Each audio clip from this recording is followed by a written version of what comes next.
All right, Shalom. First and foremost, I want to give all praises to YAHAWAH, BAHASHIM, YAHAWASHI, BAHASHIM, Rakak, Wadash. Double honors to the elders and apostles of great millstone, and peace and blessings of the whole effect of Israel. And the title of this lesson is going to be Howl and Weep, ye rich men. All right, so if you could think of a pyramid, going to the pyramid of wealth that's on the planet Earth at this time, Esau, even the so-called white man, he's at the top. Because why? Because the earth's been given to him. Okay, Job 9:24. And you go into the blessing of Esau. He was blessed by his father Isaac that he would have the fatness of the earth and rule by the sword. Right? But ultimately, that blessing is a curse because it has an expiration date. All right. So when it says in Lamentations, the 4th chapter, going into the 21st verse on down, it says, "Rejoice and be glad, O daughter of Edom." Because why? Because this is your time to rejoice and have fun. Okay, enjoy what you have. Okay, going into your abundance, your wealth, your power, your authority. Okay, your influence. All right, but going into your expiration date. Okay, live it up because it's getting ready to be ended. All right, and it's starting when the prophets came on the scene. All right, because with the prophets on the scene, that means what? This place is getting ready to be judged. All right, so speaking of apostles and others on down, they've been what? Speaking as a mouthpiece of the Lord, warning you and telling you that destruction is coming to this man, and all those that join hand in hand with him are going to fall with him likewise. Okay, because going into that pyramid of wealth, all right, 2/3 of our people, going into celebrities, okay, the actors, the actresses, okay, and even the people, in the hoods, in the worst case scenarios, they want to what? They want to chase after that dollar bill. Okay, going into the love of money is the root of all evil. All right, so they follow after these, ways of life that bring corruption and death onto their life because they want to chase after an idol, which is money. All right, and ultimately they worship, the so-called white man, Esau, Edom. All right, but because his face is on the dollar bill. But let me go ahead and get started. So James chapter 5, James 5 and verse 1, which goes into the title's lesson. James 5:1, "Go to now, ye rich men, weep and howl for your miseries that shall come upon you." Okay, because again, we're in the latter days. Okay, the last time that we're in now, or the latter times we're in now, consist of death, destruction, famine. Okay, and going into so-called America, Babylon the Great, thermonuclear missiles. All right, so this place is crumbling from the inside in because again, this place has an expiration date, and this place is full of corruption, full of wickedness. All right, and ultimately, again, the Lord prophesied this was going to happen these last days. So that's why when you consider going into Esau's contract, you better read the fine print because it has an expiration date. All right, so this is James 5 and verse 2. "Your riches are corrupted, and your garments are moth-eaten." Okay, so again, how did he get rich? Okay, of course the Lord blessed him, but it's a curse. He got it the wrong way. All right, going into the rape, robbery, and murder of the so-called Negroes, Latinos, and Native Americans. All right, the Lord's people. That's how he got on top. Okay, selling our people for a boy for a harlot. Okay, or how does it go? Going into sold our daughters for a bottle of wine. Roughly paraphrasing. Because why? Because we've been sold into our enemies. Okay, going to our curses. And the Lord did everything all in one. He chastised us. He beat our ass, going into raising up these nations to kick us up and kick us down. And then, at the same time, use Esau to do that. All right. So going into the turning of tables, all right, the Lord is getting ready to bring this man down and raise up the children of Israel. So again, he accomplished, like you say, 2 birds with 1 stone. All right. He gave Esau his weak blessing. Okay. And he chastised us at the same time. All right. So that's why, again, Esau is the end of the world and Jacob is the beginning of that follower. Okay. So it's about Esau and Jacob. But here, this is verse 3, James 5 and 3. "Your gold and silver is cankered, and the rust of them shall be a witness against you, and shall eat your flesh as it were fire. Ye have heaped treasures together for the last days." Okay, again, going into your contract. Your contract is ended. Okay, you're gathering up all this wealth and riches and trying to find more ways to get rich and more powerful, but it's in vain because you're getting ready to be destroyed. Okay, and it says your gold and silver is rusty. Okay, going into your wickedness. Okay, that's why scriptures talk about never trust thy enemy. Okay, so this what is a witness against you? Ultimately, us still being here in captivity. Okay, how did the so-called Negroes get over here? By cargo slave ships. All right, so-called Native Americans, they should be running around. All right, it should be named after states after them. Okay, they should be presidents. Okay, if it was that we weren't conquered. All right, but we were conquered. Going to so-called Latino tribes, same way as well, because Christopher Columbus took over where you was at and made you start speaking Spanish. Okay, so that's a witness against you. Ultimately, the Lord's people are still here. All right, and according to the law, if you steal a man and it's still found in your hand, what, you're gonna be put to death. All right. So it's verse 4. "Behold, the hire of the laborers who have reaped down your fields, which is of you kept by fraud, crieth." right, which is us, okay? You know, and the cries of them which have reaped are entered into the ears of the Lord of Sabaoth, okay? So our cry is going into the elect, all right, going into Ezekiel 9:4, those who sigh and cry, okay, for the abominations thereof, we're sighing and crying, okay, crying unto our Lord. And that's why this place is crumbling, because why? Because the praise of the humble pierces the clouds. So the Lord YAHAWASHI in his time is bringing this place down, okay? I'll keep on reading, and it says by fraud, okay? You know, because going into those imposters in our Holy Land, okay, those false Jews, you read Revelation 2nd chapter 9 verse, Revelation 3rd chapter 9 verse, it tells you about those that say they are Jews and are not, but of the synagogue of Satan. They worship Satan, they work for Satan, okay? You know, it says those who are after the working of Satan, okay? You know, the spiritual demon Satan, that's who they serve, okay? So it's verse 5. James 5:5, ye have lived in pleasure on the earth and been wanton. Ye have nourished your hearts as in the day of slaughter. So because of our destruction, that's how they live so lavishly, okay? You know, going into Revelation 18 chapter, you know, arrayed in purple and scarlet, okay? Because of why? Because what they did to our people, all right? Still to this day, okay? Continue on reading. It's verse 6, ye have condemned and killed the just, and he doeth not resist you, okay?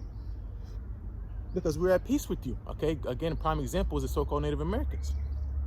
You came over here, all right, with your flattery, okay? But you ultimately try to undermine us, and you did, okay? You know, gave us all type of diseases, okay? And cut us up in pieces and sold us and threw us in reservation camps, okay? You know, but we're at peace with you. That's why scriptures talk about that by peace he shall destroy many, roughly paraphrasing, okay? So nobody's resisting you. Nobody did nothing to you, okay? But that hatred, okay, that you have in your heart towards your brother Jacob, okay? That's why you're going to get punished for that, all right? This is verse 7, James 5:7. Be patient, therefore, brethren, unto the coming of the Lord. Okay, now it's just talking to us. Okay, be patient. Because why? The Lord said, wait ye upon me. All right, the Lord's going to do something about this man. Okay, so all the best we can do is what? Keep crying, keep sighing, okay, and beg and pray the Lord shorten the days and get us out of here, and we be part of his elect. Okay, because the Lord is very angry. Okay, James 5:7. Be patient, therefore, brethren, unto the coming of the Lord. Behold, the husbandman waiteth for the precious fruit of the earth. And who is the husbandman? YAHAWAH, okay? Going into that marriage, all right? And that's going to be when we get beamed up and changed, all right? So he's waited for his precious, the precious fruit of the earth, okay? Because the only person that knows the day that Yahawashi is going to come and return is Heavenly Father. Because Heavenly Father put it that he told nobody, not the angels, not even Yahawashi himself. He kept it to himself, okay? No man knoweth the day nor hour, okay? So Yahawashi is waiting just like us, okay? Continuing, and have long patience for, okay? Again, have long patience, okay? Until he receive early and latter rain, the fruit of it, okay? So that patience is going to pay off, okay? Because we've been bought with a price, all right? And we're not our own, all right? So that's why we're supposed to with patience suffer, okay? The patience and the faith of the saints, all right? This is verse 8. Be ye also patient. There you go. So we also have to be patient. We have to wait, all right? Establish your hearts, for the coming of the Lord draweth nigh. So the day of the Lord is coming nigh.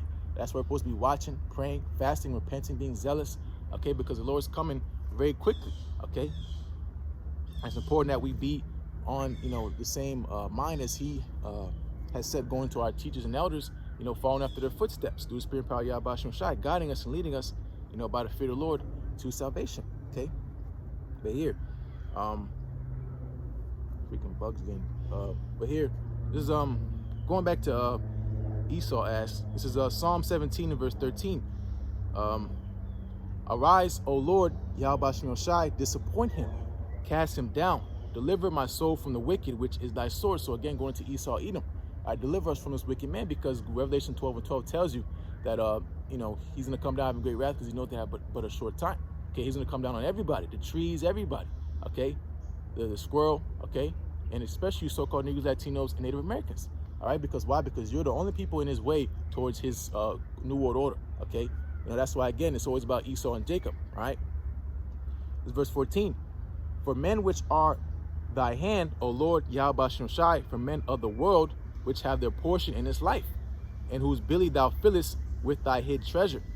They are full of children, and leave the rest of their substance to their babes. So that's why going into what Isaiah the 14th chapter, prepare slaughter for the children of iniquity, what is it? For the iniquity of the father, if I quoted it correctly, prepare slaughter, for his children, for the iniquity of their fathers. Okay, because why? Because you heathen nations, especially going to Esau, even so, a white man, you can walk around in your liberty, okay, because of what your forefathers did to us. Okay, you can be able to go and purchase a home, you can go buy a house, go live out the American dream, because what happened to us, okay, we were destroyed. All right, so your liberty, your freedom came by our destruction. Okay, so you're getting ready to pay for what your forefathers did, because you are your forefathers. Okay, you're not saying let's go back and put ourselves in chains and give back the so-called Native Americans their land, okay, and put back the Negroes and put them back where they're supposed to be at, which is Israel, not in Africa. Okay, but you're not going to do that. Okay, so that's why these people in this time are going to get punished too, because again, the Lord requires what is past. Okay, where can I go next? Here, this is I'm gonna read through Job chapter 20. All right, this is Job 20. Matter of fact, let me get this. This is Proverbs 11. Yeah, let me get this first, and then I'll probably get Lazarus and the rich man. I might close over with that last. This is Proverbs 11 and verse 4. Riches profit not in the day of wrath, but righteousness delivereth from death. So our faith, righteousness is counted onto faith. Faith is counted onto righteousness for us. So our best thing, our best bet is to have faith in YAHAWASHI. But riches, going to carnal riches, they're not going to deliver you from death. Okay, because you can't fly high enough, you can't dig deep enough to hide from the Lord. Okay, the Lord sees everything you do, everything you have done. The Lord knows. Okay, He's going to judge you according to your ways. All right. Proverbs 11 and going down to verse 28. He that trusteth in his riches shall fall. Okay, because Esau Edom, that's what he does. Okay, this is that man that trusted in the abundance of his riches. Okay, and what made not the Most High his stay. Okay, if I'm quoting it correctly in Psalms, right? If I can probably get it. But staying on point, this is why he's going to perish, because he trusted in carnal means, things that cannot deliver you.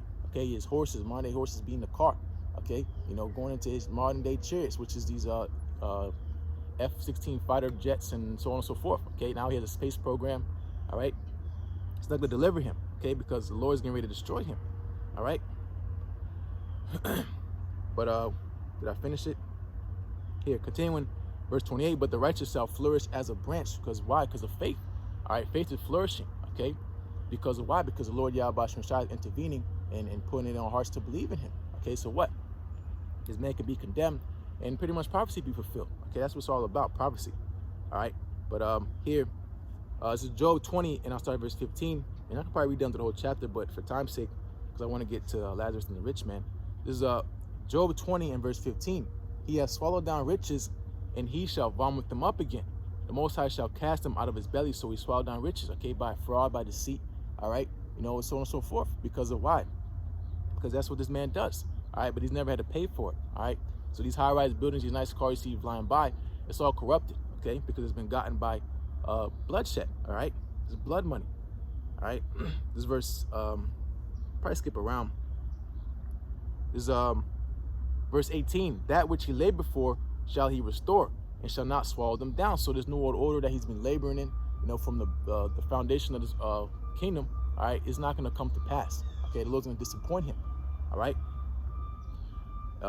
According to his substance shall the restitution be, and he shall not rejoice therein. This man, okay, he's hurt, all right, and that's why what? Things are speeding up now. He's going to try to what? Ultimately come down and make a move. That's what Lord's going to lift up a standard against him, all right. So we're going to be going to restitution. We're going to be restored.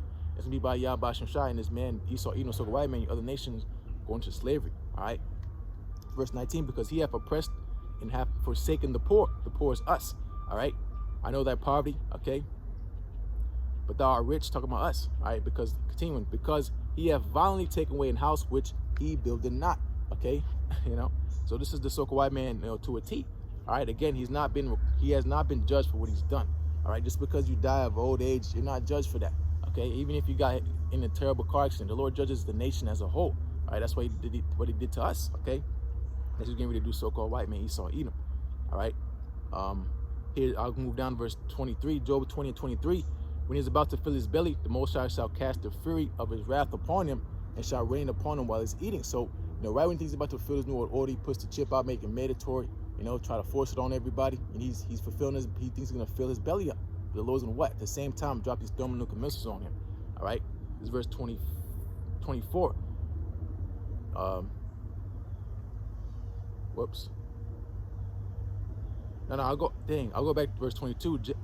Job 20 and 22. In the fullness of his sufficiency, he shall be in straits. That's where he is right now. He's in a difficult situation. Okay, you know, that's why he's going into his enchanters and his enchantments, putting them up heavy, because, you know, especially in this time of year, this is the most wicked time of year. Because why? Because he's losing grip on his power. All right, he don't know what to do. He's gonna come down with that sword. All right, move down.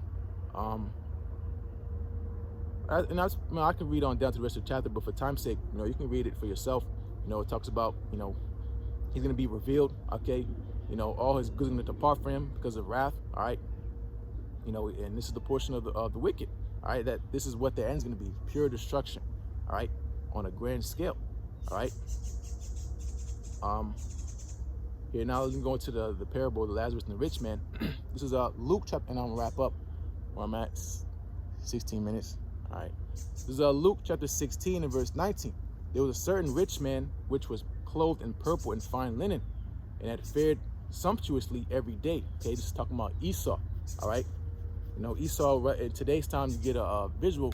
You know, him in his high-rise buildings. He has penthouses. You know, he has Lambos. He has Ferraris. He has yachts. Okay, he has the nicest clothing. All right, this is Esau. All right, verse 20. And there was a certain beggar named Lazarus, which was laid at his gate full of sores. All right, so going to us, we're the beggar. Okay, you know, because I'm gonna get into the parable. It's 21, and designed to be fed with the crumbs which fell from the rich man's table. Okay, because continuing, moreover, the dogs came and licked his sores. Okay, that's his other nations. So going into the rich man's table again, thinking about the pyramid. All right, Esau's at the top of that the pyramid. Okay, of wealth. All right, upon the planet Earth. All right, and those other nations, they fall down under him. Okay. So it says, moreover, the dogs came and licked his sores, going to the other nations afflicting us. All right. And the crumbs from Esau's table is what we get today. You know, you got 9 to 5 jobs, you're getting 14, 13, 10 bucks an hour. Okay. And this man's making a buku bucks. Okay. It's verse 22. And it came to pass that the beggar died and was carried by the angels into Abraham's bosom.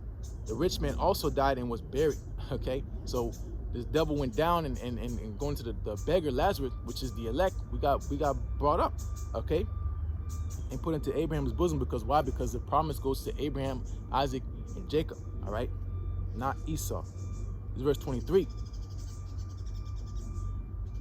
And in hell he lifted up his eyes, being in torments, and seeth Abraham afar off, and Lazarus in his bosom. So now Esau is in hell. Okay, you know, not going into Hades, okay, where you know, you're tormented forever, you know, in a pit of fire, but going to your condition, the conditions changed. All right, now the rich man is in hell. Okay, he's catching hell. All right, and Lazarus what? Now he's in his promise, his glory. Okay, going into the promise that's made unto our father Jacob.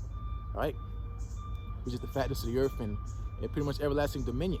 All right, but 18. Let me wrap this up.